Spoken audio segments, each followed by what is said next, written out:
አመሰግናለሁ ጋሽ። በእውነት ነው አሚና፣ አንቺ ከኛ ጋር ስላለሽ እድለኞችም ነን ደስተኞችም ነን። አይደለም እንደ ልጆች? እውነት ነው። እሷ ባትኖር ይሄን የመሰለ ምግብ ማን ይሰራ ነበር? ገና መቼ ቀመስከውና ነው እንደዚህ የምትለው? እንዴ ጣፋጭ እንደሆነ ገና ከሽታው ራሱ ያስታውቃል። አንቺ ራሱ በጥያቄ ከመመላለስ አመሰግናለሁ አትይም እንዴ? እሺ አመሰግናለሁ ዳጊ። ጋሼ እባክዎትን ይባርኩትና እንመገብ። እሺ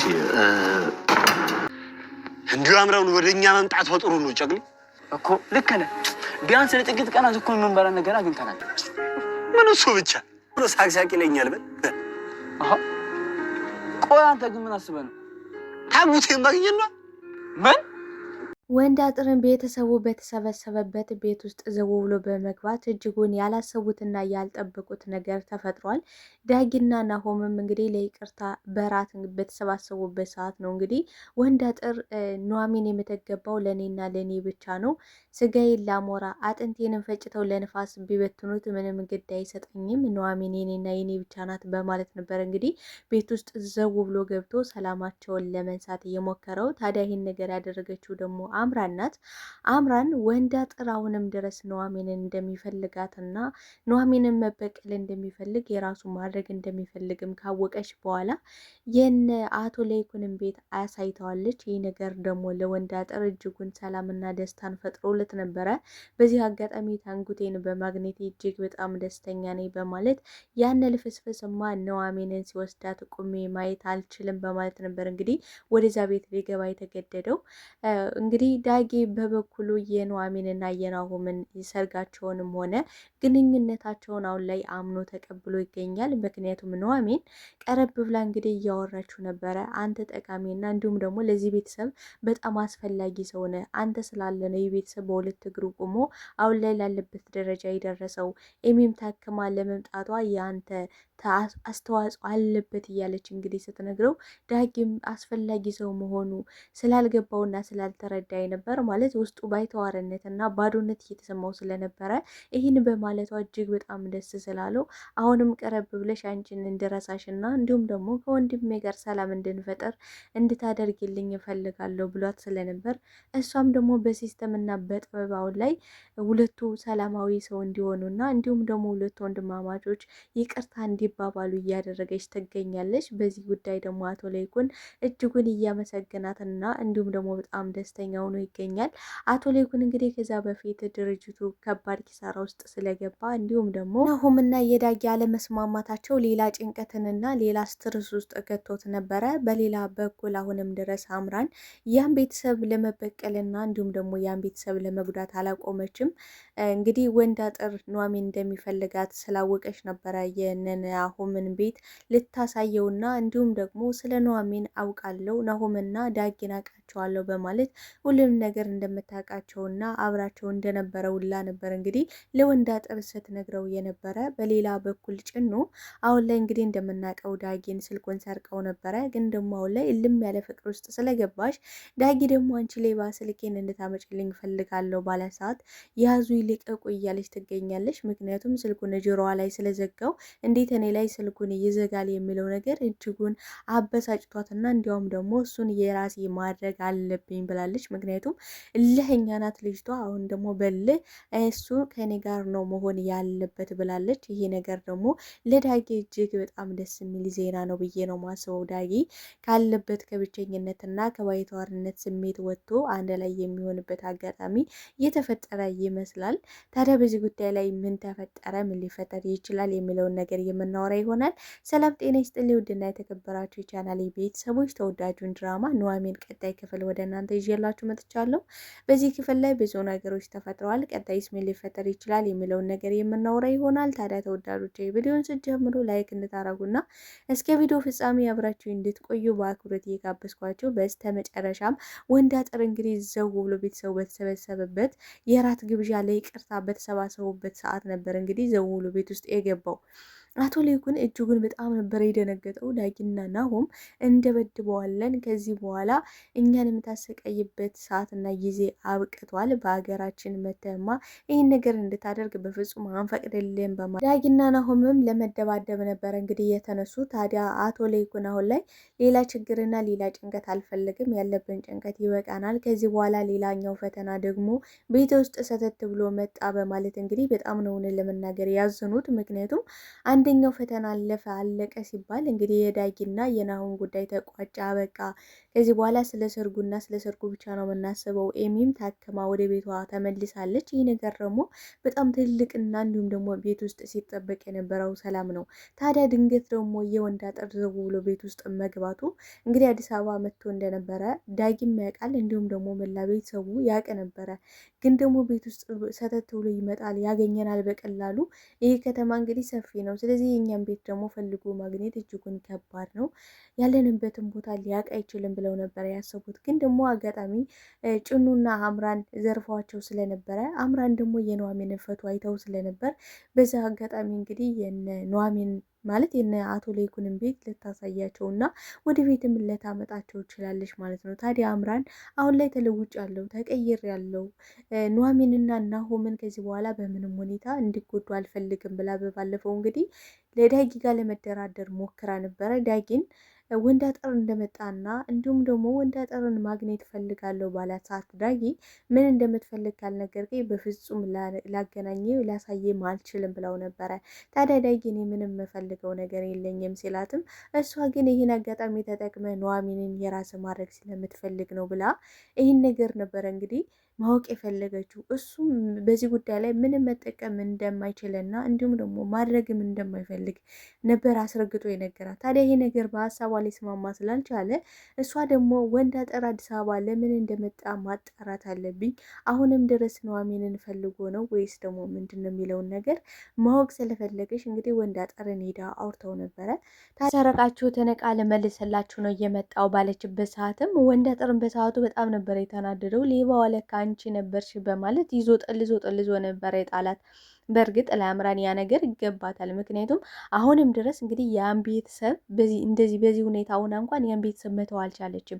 ወንድ አጠር አዲስ አበባ የመጣው ለምንድን ነው? አሁንም ድረስ ኑሐሚንን ይፈልጋታል ወይስ ደግሞ አይፈልጋትም የሚለውን ነገር ማረጋገጥ ስለፈለገች እንቅልፍ ስለነሳት ነበር እንግዲህ የሰረቁትን ነገር ሄዳ ልትመልስላቸው ይቻለች። ታዲያ ደካማ ጎናቸውን በመጠቀም እንግዲህ ምግብ ልጋብዛችሁ ከበላችሁ የቆያችሁ ይመስለኛል በማለት እንግዲህ ስትናገር በእርግጥም በሰዓቱ በጣም እርቧቸው ስለነበረ አይናቸውን አላሹም። ጫቅሌን በበኩሉ ከበላን 1 ሳምንታችን ነው፣ የኔ እናት እባክሽ ጸደቂብን በማለት ነበር እንግዲህ ምግብ ቤት ወስዳ ከጋበዘሻቸው በኋላ ናሆምና ዳጊን እንደምታውቃቸው እንዲሁም ደግሞ ኑሐሚንን እንደምታውቃትም ጭምር ነበር እንግዲህ ስትነግራቸው የነበረ። ታዲያ በጣም ነበር የደነገጠው ወንድ አጠር። ይሄ ነገር ተልኳለሽ ማለት ነው አንቺ ሴት፣ ለምንድን ነው ይህን ነገር ወደኛ የመጣሽው? አንቺ የሆነ ታርጌት ባይኖርሽ ወደኛ ልትመጫት ሽም፣ ስለዚህ ታንጉቴ የት ናት በማለት እንግዲህ እያፋጠጣት ነበረ።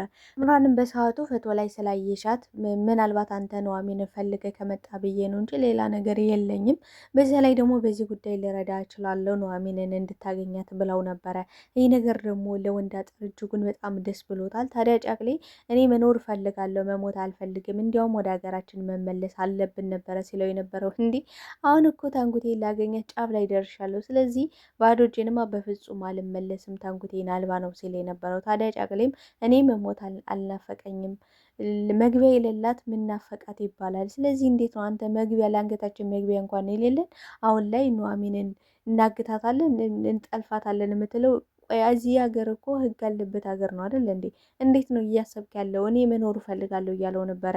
ግን ደግሞ ወንድ አጠር ምንም የሚፈራው ነገር እንደሌለና ስጋውን ላሞራ አጥንቱንም ተፈጭቶ ለንፋስ ቢበተን ምንም ግድ አይሰጠኝም፣ ኑሐሚን የኔና የኔ ብቻ ናት፣ ያን ልፍስፍስ ደግሞ ጭራሽ ለሱ አይገባትም፣ ኑሐሚን የሚገባት እንደኔ አይነት ቆፍጣና ወንድ ነው እያለ እንግዲህ እያወራ ነበረ። ግን ደግሞ እሱ ምንም አይነት ቆፍጣና ወንድ ነኝ ቢልም ከመሰረግ ግን አላለም። ለአንዲት ምስኪንዬ ልጅ ነው እንግዲህ እጥብ አደርጋቸው የሄደችው ማለት ነው። ታዲያ ይሄ ጉራና ይህ ትምክት አይድንም። በነገራችን ላይ ትምክትና ጉራ መጨረሻው ውድቀት ነው የሚሆነው። አምራን እንግዲህ ከዚህ በፊት ሁሉን ነገር እኔ አደርጋለሁ፣ ሁሉ ነገር ከኔ ቁጥጥር በታች ነው ብላ እንግዲህ ወይዘሮ ዝናሽን ስታሰቃያት እና አሸናፊ እንደሆነች ነበር ስታወራ የነበረው። ግን መጨረሻዋን እዩ። አሁን ላይ መጨረሻዋ ሌብነት ሆኖ ታርጌቷንና እንዲሁም ደግሞ ማሊያዋን ቀይራ ሌብነት ነው እየሰራሽ የምትገኘው።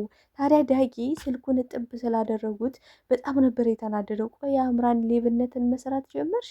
እንዴት ነው የምታደርጉት? እንዴት ነው ስልክ የሰረቅሽ ብሎ በጣም ነበር የተናደደው። ታዲያ ጭኑ በሰዓቱ እንግዲህ ዳጊን ስለወደደችው እና ስላፈቀረችው በጣም ነበር የተናደደችው። ለምን?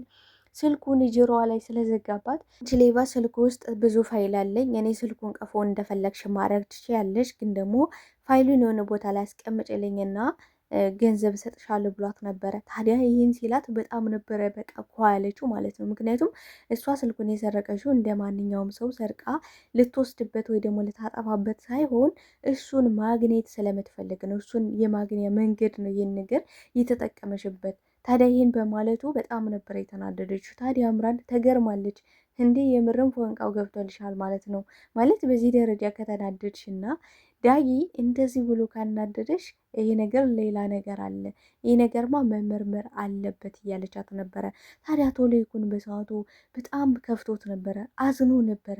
የኤሚ ጉዳይ ታክማ መምጣቷ እጅጉን ቢያስደስተውም እንዲሁም ደግሞ አሁን ላይ ናሁምና ኑሐሚን ሰርጋቸው ስለቀረበ የዳጊ ሁኔታና የናሁም ሁኔታ አለመስማማታቸው፣ በዛ ላይ ደግሞ ድርጅቱ እንግዲህ የመጨረሻ ደረጃ ላይ ደርሷል ማለት በትልቅ ኪሳራ አጋጥሟቸዋል። ይህ ነገር እንግዲህ ሁለቱ ተመካክረው እና አስበው ማስተካከል ሲችሉ እነሱ ግን በግል ሁኔታቸው ተጠምደው እንግዲህ ጭራሽ ሌላ ጥልና ሌላ ነገርን እየፈለጉ ይገኛሉ። ይህ ነገር ደግሞ ለአቶ ለይኩን እጅጉን በጣም እያሳመመው ይገኛል። ዳጊም በበኩሉ በጣም ቅሬታ እንደነበረበት ነው እንግዲህ ለአቶ ለይኩን ሲናገር የነበረ። ድርጅቱ በዚህ ሁኔታ ላይ ወድቆ እናንተ ግን አሁን ላይ የምታስቡት ያለ ስለ ሰርጉ ብቻ ነው። ሰርጉ እንዴት አድርገን እንደግሰው፣ ሰርጉ እንዴት በትልቅ ሁኔታ ይቀወጥ እያላቸው ነው የምታስቡት። ግን ከሰርግ በላይ ደግሞ ምን አለ? ይህ ድርጅት አለ። ይህ ድርጅትን መጀመሪያ በሁለት እግሩ እንዲቆም ማድረግ አለብን በማለት እንግዲህ ለአቶ ለይኩን እየተናገረ ነበረ። በእርግጥ ሰርጉ እንዲሆን እንደማትፈልግ አውቃለሁ፣ ግን ደግሞ የልጅ ሰርግ መሆን መቻል አለበት። በዛ ላይ ደግሞ እውነቴን ነው የምልህ፣ አመንክም አላመንክም አንተና ናሆምን እኩል ነው የምወዳቸው በማለት እንግዲህ ሲናገር ለይኩን ዳጊም በጣም በብስጭትና በንዴት ሆኖ ምንድን ነበር ያለው? እንዴ ታዲያ እኔን ስለወደድከኝ ነው እንደ ናሆም ምን የመሰለ ቤት ድርጅቱ እንደዚህ ኪሳራ ላይ ወድቆ ምን የመሰለ ቤት ሰፕራይዝ ያደረካቸው በማለት ነበር እንግዲህ የተናገረው። ቆይ እንዴት አወቅህ? ማለት እኔ እኮ እነሱን ሰርፕራይዝን አደረግኳቸው፣ እነሱም አላወቁም ነበረ። አንተ ግን እንዴት ልታውቅ ቻልክ የሚለው ነገር በጣም አስገርሞታል። ዳጊ እንግዲህ በየትኛውም ሁኔታ ናሆምና ኑሐሚንን መከታተሉን በፍጹም አቁሞ አያውቅም። ለምን? ብቸኝነት ስሜት፣ ባይተዋርነት እንዲሁም ደግሞ ፊት ስለሚነሱት ይሄ ነገር ወደ ጥላቻና ወደ ሌላ ነገር እያመራበት ስለነበረ እየተከታተላቸው ነበር። ለምን? ዳጊ በጣም እልህኛ ልጅ ስለሆነ ኑሐሚን የኔ መሆን አለባት ብሎ ነበረ እስካሁን ድረስ እያመነ የነበረው። ታዲያ እዚህ ነገር ደግሞ ለማውጣት ኑሐሚን ሲስተም መጠቀም አለብኝ ነበር ስትል የነበረው። ታዲያ ምንድነው ሲስተሟ? ይኸውልህ ዳጊ አንተ ለዚህ ቤት በጣም አስፈላጊ ሰው ነህ። አንተ እኮ በጣም ቆንጆና እንዲሁም ደግሞ ምርጥ ሰው እንደሆንክ ታውቃለህ። በዛ ላይ አሁን ላይ ይህ ቤተሰብ ላለበት ዋናው አስተዋጽኦ ያደረግከው አንተ ነህ። ኤሚ ለመታከሟ ይህ ቤተሰብ በሰላም በሁለት እግሩ ቆሞ እንዲራመድ መሆኑ ይሄ የአንተ አስተዋጽኦ ነው ብላ ስትነግረው ውስጡ የሆነ ተስፋና እንዲሁም ደግሞ ሰው አለኝ በቃ እኔ ሙሉ ሰው ነኝ ብሎ እንዲያስብ አድርጎታል። ይህ ነገር ደግሞ ዳጊን ፈገግ ስላደረገው ኑሐሚን በጣም ደስ ብሏታል። አያደል ኤርሚያስ እንግዲህ ከዚህ በፊት በጣም ብዙ ሲያስቸግረኝ ነበረ። አምኖ ሊቀበል አልቻለም። እኔ እሱን በፊትም አልወደውም አላፈቅረውም ነበረ። ይህን ነገር ደግሞ እሱ ሊቀበለው አልቻለም ነበር። ግን እህቴ ብሎ ሲጠራኝ እንዴት ደስ እንዳለኝ ልነግር አልችልም። ከዛ ሁሉ ጊዜ በኋላ እህቴ ብሎ ጠራኝ በማለት እንግዲህ ለዳጊ እየነገረችው ነበረ። ዳጊም እኔም አሁን እህቴ ብዬ እንድጠራሽ ነው የምፈልገው። ተይ ኑሐሚን እንደዚህ እንድትይኝ አልፈልግም፣ ግን ደግሞ ቀርበሽ እንደዚህ እንድታወሪኝ እፈልጋለሁ። እኔ እኮ መለወጥ እፈልጋለሁ፣ መቀየር እፈልጋለሁ። የምር ናሆም ወንድሜን መጉዳት አልፈልግም በማለት እንግዲህ እየነገራት ነበረ። እሷም ደግሞ አምኖ ቢቀበልና እንዲሁም ደግሞ እሱ የተሻለ ሰው እንደሚገባውም እየነገረችው እሱም ደግሞ በዚህ ነገር መስማማት እየቻለ መጥቷል ማለት ነው። ይህ ነገር ደግሞ ለቤተሰቡ በጣም ደስ የሚል ነገር ነው። ታዲያ ቶሎ ይኩን አሁን ላይ ሁለቱ ወንድምታማቾች ይቅርታ እንዲባባሉ እና የይቅርታ እራት በማዘጋጀት እንግዲህ የድሮ ፍቅራቸውና እንዲሁም ደግሞ ዳጊ ልክ እንደ ወንድሙ ሊቀበለው ኑሐሚንም ልክ እንደ እህቷ እንደ ቤተሰብ ሊያያት በዚህ ተስማምተው እያለ ነው ድንገት እንግዲህ ወንድ አጠር ዘው ብሎ ቤት ውስጥ የገባው ማለት ነው። ታዲያ ወንድ አጠር ቤት ውስጥ ዘው ብሎ መግባቱ እጅጉን በጣም ነበረ ድንግጥ ያሉት፣ በጣም ደርቀው ነበረ የቀሩት። ታዲያ በዚህ ጉዳይ ላይ ምን የሚፈጠር ይመስላችኋል? ተወዳጆች ሀሳብ አስተያየታችሁን በኮሜንት ሴክሽን ላይ አስቀምጡልኝ። አብራችሁኝ ስለነበረን ቆይታ እጅግ አድርጌ አመሰግናለሁ። ለቤት አዲስ ከሆናችሁ ቤቱን ላይክ፣ ሰብስክራይብ በማድረግ ቤተሰብ እንድትሆኑ በአክብሮት ጠይቃችኋለሁ። አመሰግናለሁ ተወዳጆቼ። ባይ ባይ። ወዳችኋለሁ።